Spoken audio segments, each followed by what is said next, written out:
नमस्कार, मैं हूं फैज आलम फैजी। स्वागत है आपका। 2022 में उत्तर प्रदेश समेत 5 राज्यों में विधानसभा चुनाव होने हैं। ये 5 राज्य हैं उत्तराखंड, पंजाब, गोवा, मणिपुर और जैसा कि मैंने पहले ही कहा कि उत्तर प्रदेश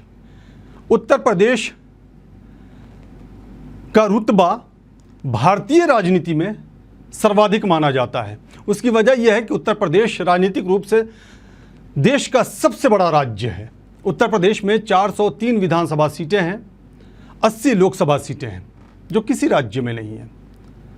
माना तो यह भी जाता है कि जिसने उत्तर प्रदेश की सत्ता पर खुद को काबिज होने में कामयाब कर लिया, वो दिल्ली की सत्ता पर भी काबिज हो जाता है। राजनीतिक पार्टियों की बात कर रहा हूं मैं।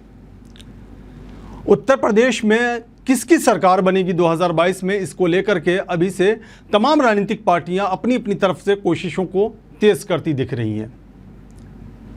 वैसे माना यह जा रहा है कि 4 प्रमुख राजनीतिक पार्टियां हैं, Bharatiya Janata party, Samajwadi party, Bahujan Samaj party और कांग्रेस, जो जोर आजमाइश कर रही हैं। हालांकि इनमें से कई पार्टियां ऐसी हैं जो गठबंधन के सहारे चुनावी मैदान में उतरने की तैयारियों में अभी से जुट गई हैं। बावजूद इसके बहुजन समाज पार्टी ने यह साफ ऐलान कर दिया है कि वो अकेले अपने दम पर चुनाव लड़ेगी 2022 में।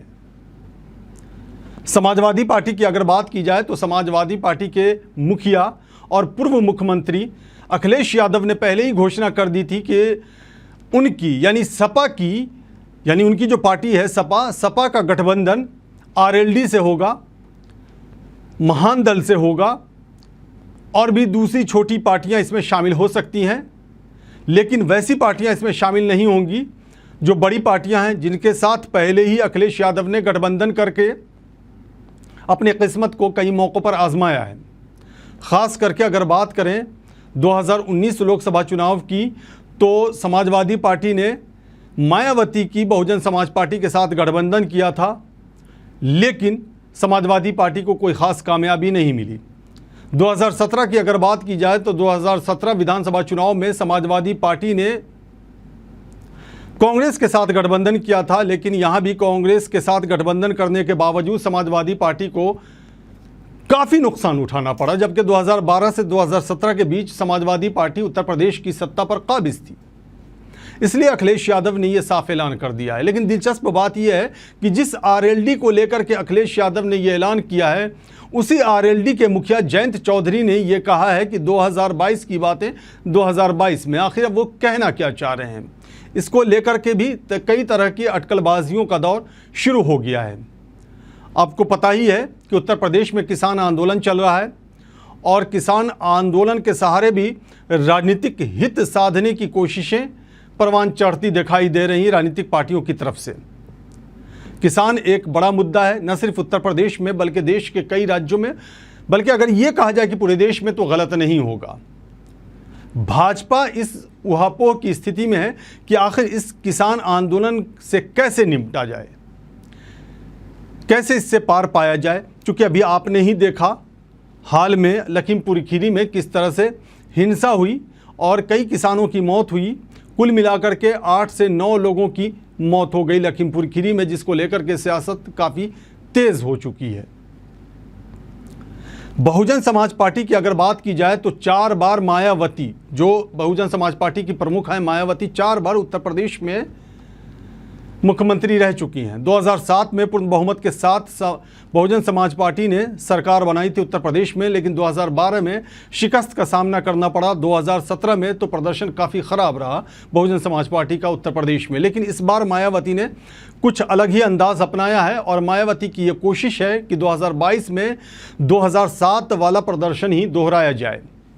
अखिलेश यादव की कोशिश ये है कि वो 2012 वाला प्रदर्शन 2022 में दोहरा सकें। भाजपा की कोशिश यह है कि 2017 वाला प्रदर्शन 2022 में दोहरा सकें। बात अगर कांग्रेस की जाए तो कांग्रेस की भी कोशिश यह है कि लंबे वक्त से जो सत्ता से बाहर है पार्टी, उसे फिर से सत्ता में कैसे वापस लाया जाए, और इसके लिए प्रियंका गांधी काफ़ी सक्रिय नज़र आ रही हैं उत्तर प्रदेश में। तो कुल मिलाकर के ये कहा जा सकता है कि राजनीति अपने शबाब पर है उत्तर प्रदेश में। लेकिन 2022 में जब चुनाव होंगे, उसके बाद जब नतीजे आएंगे तो तस्वीर बिल्कुल साफ होगी। फिलहाल तो सिर्फ कोशिशें की जा रही हैं तमाम राजनीतिक पार्टियों की तरफ से, और कोशिशें हो भी क्यों नहीं, चूँकि राजनीति होती ही इसलिए। उत्तर प्रदेश की बात अगर की जाए तो हम आपको एक बात और ये बताते चलें कि उत्तर प्रदेश का राजनीतिक महत्व और दूसरे राज्यों से बहुत ज़्यादा है। हालांकि इसका मतलब ये भी नहीं निकाला जाना चाहिए कि उत्तर प्रदेश के साथ दूसरे राज्यों का राजनीतिक महत्व कम है। उत्तर प्रदेश का इसलिए भी ज़्यादा है क्योंकि उत्तर प्रदेश में 403 विधानसभा सीटें हैं, 80 लोकसभा सीटें हैं, जो किसी राज्य में नहीं है। माना तो ये भी जाता है कि अगर उत्तर प्रदेश की सत्ता पर कोई काबिज हो जाता है तो दिल्ली की सत्ता पर काबिज होने का रास्ता बिल्कुल साफ हो जाता है। आपने देखा 2017 में जैसे ही भाजपा ने ज़बरदस्त जीत हासिल की उत्तर प्रदेश में, 2019 में भी 2014 की जीत को दोहराया ही नहीं बल्कि उससे ज़्यादा बेहतर प्रदर्शन किया लोकसभा की अगर बात की जाए तो। इसीलिए उत्तर प्रदेश पे न सिर्फ उत्तर प्रदेश के सियासतदानों की निगाह है बल्कि पूरे देश के सियासतदानों की निगाह है और पूरे देश के लोगों की निगाह है। देखने वाली बात यह होती है कि उत्तर प्रदेश में जब विधानसभा चुनाव होंगे तो कौन सत्ता पर काबिज होता है और किसके सिर ताज सजता है। अभी तो सब अपने अपने तरीक़े से दावे कर रहे हैं, अपनी अपनी जीत को सुनिश्चित करने के लिए प्रयास भी कर रहे हैं, लेकिन जीत के बाद ही तस्वीर बिल्कुल साफ होगी।